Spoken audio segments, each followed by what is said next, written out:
Assalamualaikum warahmatullahi wabarakatuh. Kami dari kelompok 4 akan mempresentasikan hasil diskusi kami mengenai analisis perilaku biaya. Anggota kelompoknya yaitu saya sendiri, Ananda Satria, dan saudari saya, Rima Eliza Milda. Baiklah, kita langsung ke materi. Definisi analisis perilaku biaya dan fungsi biaya. Perilaku biaya merupakan biaya yang terjadi untuk menunjukkan terjadinya perubahan aktivitas bisnis. Bertujuan memudahkan dalam membuat perencanaan biaya, memudahkan dalam mengendalikan biaya, dan memudahkan dalam pengambilan keputusan manajemen. Fungsi biaya sebagai gambar matematis tentang bagaimana biaya berubah dengan perubahan tingkat aktivitas yang berhubungan dengan biaya tersebut. Estimasi biaya adalah proses menaksir hubungan antara biaya-biaya dan pengaruh biaya yang menyebabkannya. Dalam melakukan estimasi, penghitungan biaya diperlukan yang pertama, pengetahuan dan keterampilan teknis estimasi seperti membaca gambar atau membaca situasi. Yang kedua, personal judgment berdasarkan pengalaman estimator. Jadi, estimasi biaya sangat membantu manajemen untuk memproduksi berapa besarnya biaya level aktivitas yang direncanakan, termasuk menyusun kegiatan dan penyusunan anggaran. Klasifikasi perilaku biaya. Yang pertama, biaya tetap atau fixed cost. Biaya yang biaya secara total tidak berubah ketika aktivitas bisnis meningkat atau menurun. Contoh, sewa dan asuransi, biaya gaji, biaya pajak, dan bangunan. Yang kedua, biaya variabel atau variable cost. Biaya yang totalnya meningkat secara proporsional terhadap peningkatan atau penurunan dalam aktivitas. Contoh, perlengkapan dan tenaga kerja tidak langsung. Yang ketiga, biaya semi variabel atau mixed cost. Biaya yang mengandung unsur biaya tetap dan biaya variabel. Contoh, gas, air, listrik, dan bensin. Pemisahan biaya tetap dan biaya variabel merupakan hal yang penting terutama dalam perencanaan. Pengendalian biaya ada tingkat aktivitas yang berbeda. Pemisahan biaya ini bertujuan yang pertama untuk menghitung tarif overhead yang ditentukan sebelumnya dan analisis varians. Yang kedua, untuk menyusun anggaran fleksibel dan analisis varian. Yang ketiga, untuk menghitung biaya langsung dan analisis margin kontribusi. Yang keempat, untuk analisis titik impas dan analisis biaya volume laba. Yang kelima, untuk analisis biaya diferensial dan komparatif. Yang keenam, untuk analisis maksimalisasi laba dan minimalisasi biaya jangka pendek. Yang ketujuh, untuk analisis anggaran modal. Yang kedelapan, untuk analisis probabilitas pemasaran berdasarkan daerah, produk, dan pelanggan.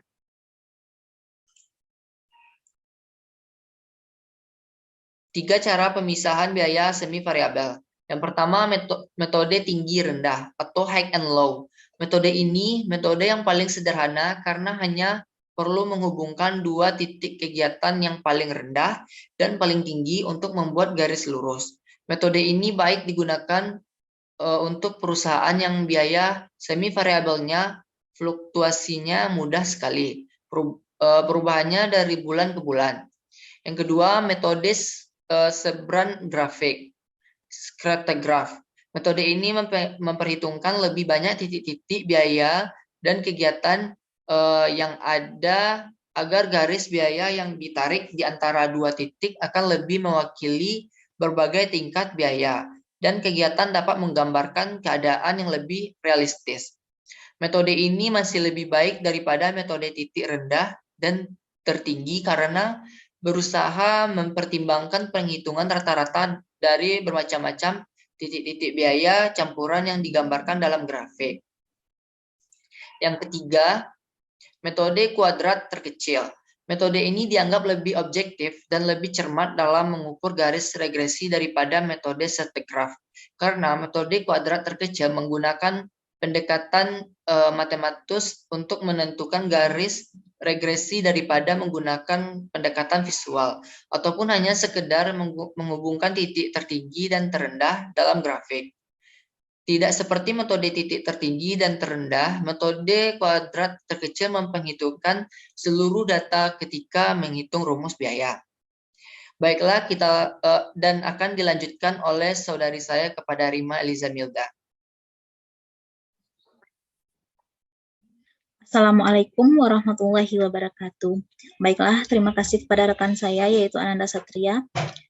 Baiklah, saya akan menjelaskan tentang contoh soal untuk ketiga metode yang sudah dijelaskan oleh rekan saya tadi yang berkaitan tentang metode tinggi rendah, metode starter graph atau metode sebaran grafik, serta metode kuadrat terkecil.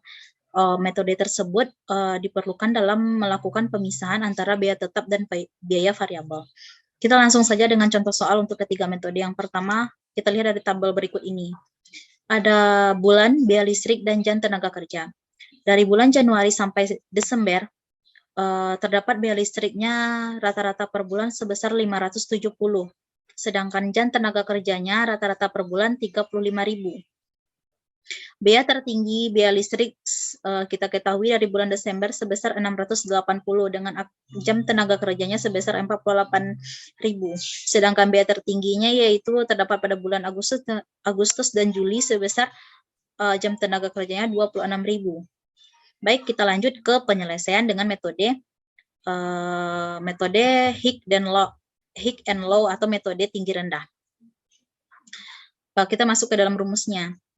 Yang pertama yaitu kita mengurangkan antara nilai biaya listrik yang tertinggi dengan nilai biaya listrik yang terendah.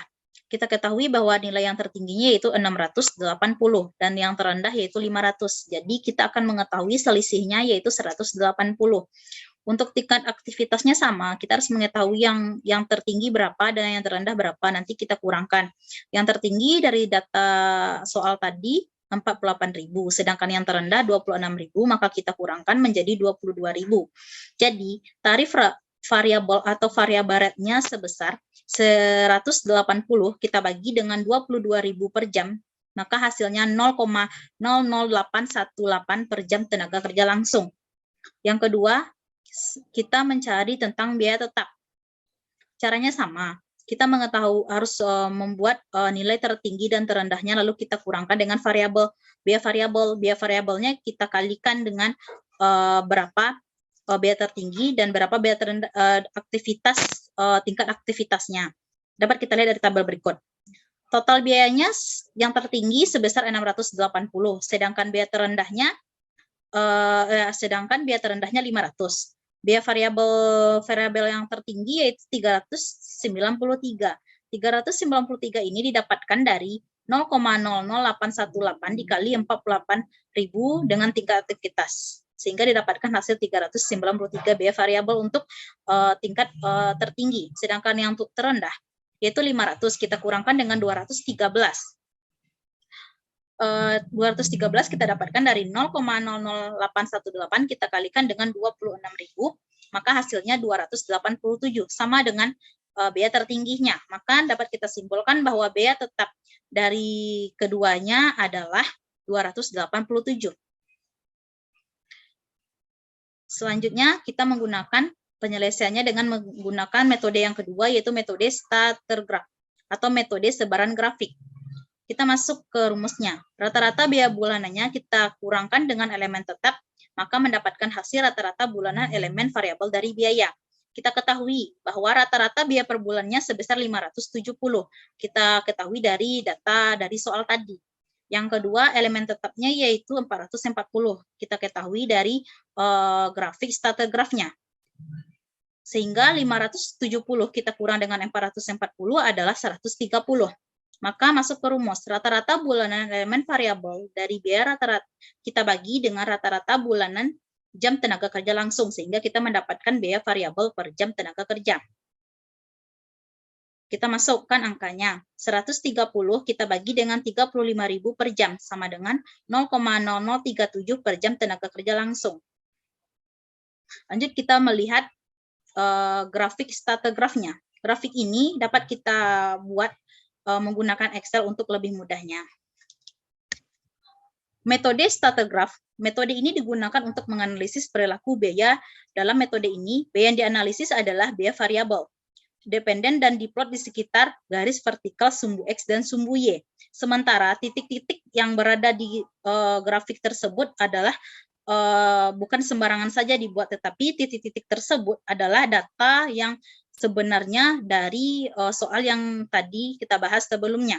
Dari soal-soal tersebut atau data-data tersebut kita buatkan grafik statografnya seperti berikut yang tertampang di slide yang kami tayangkan ini. Selanjutnya kita ke penyelesaian metode yang ketiga, yaitu metode kuadrat terkecil.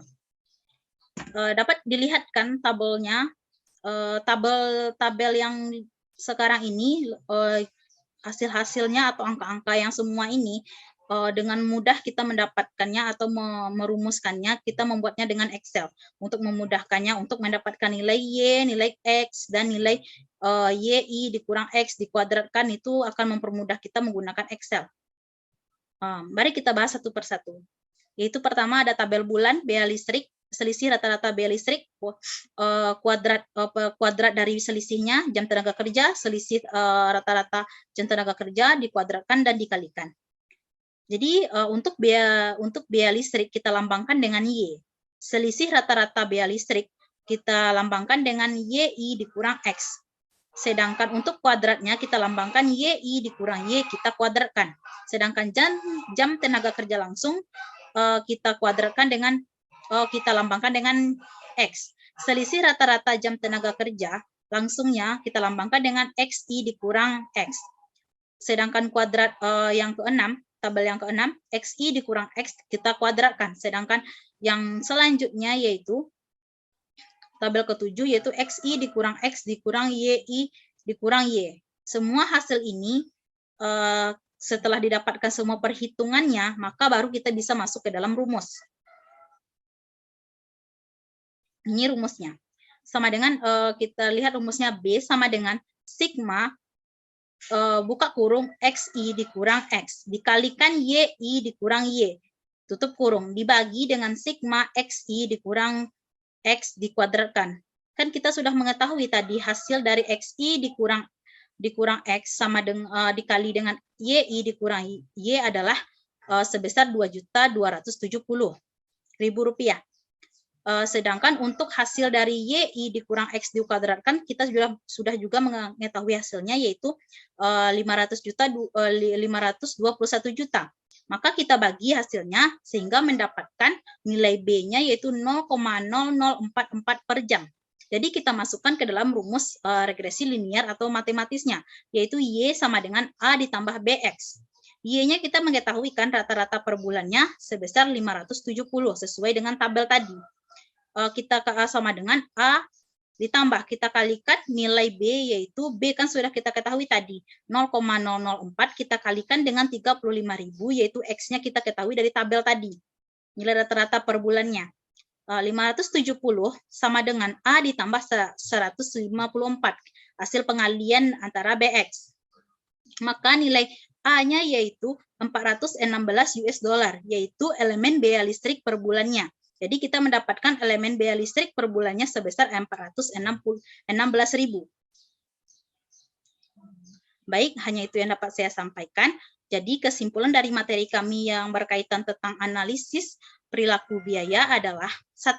Setiap aktivitas perusahaan yang melibatkan kegiatan ekonomi, maka konsekuensi yang didapat adalah harus mampu mewujudkan tujuan perusahaan, yaitu memperoleh keuntungan yang semaksimal mungkin dan dengan pengeluaran yang seminimal mungkin. Prinsip ekonomi tersebut kemudian diinterpretasikan ke dalam lingkungan perusahaan, terlebih khususnya perusahaan manufaktur yang memiliki banyak penggunaan biaya dalam kegiatan operasionalnya, seperti bahan baku yang digunakan, biaya tenaga kerja, dan lain-lain. Poin yang kedua, perilaku biaya merupakan bagaimana biaya akan bereaksi atau berubah dengan adanya perubahan tingkat aktivitas bisnis. Ada 3 pola perilaku biaya, yaitu biaya variabel, biaya tetap, dan biaya semi variabel.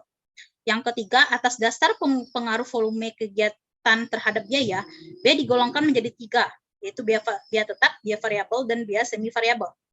Biaya tetap jumlahnya totalnya tetap konstan, tidak dipengaruhi oleh perubahan baik volume kegiatan sampai dengan tingkatan tertentu.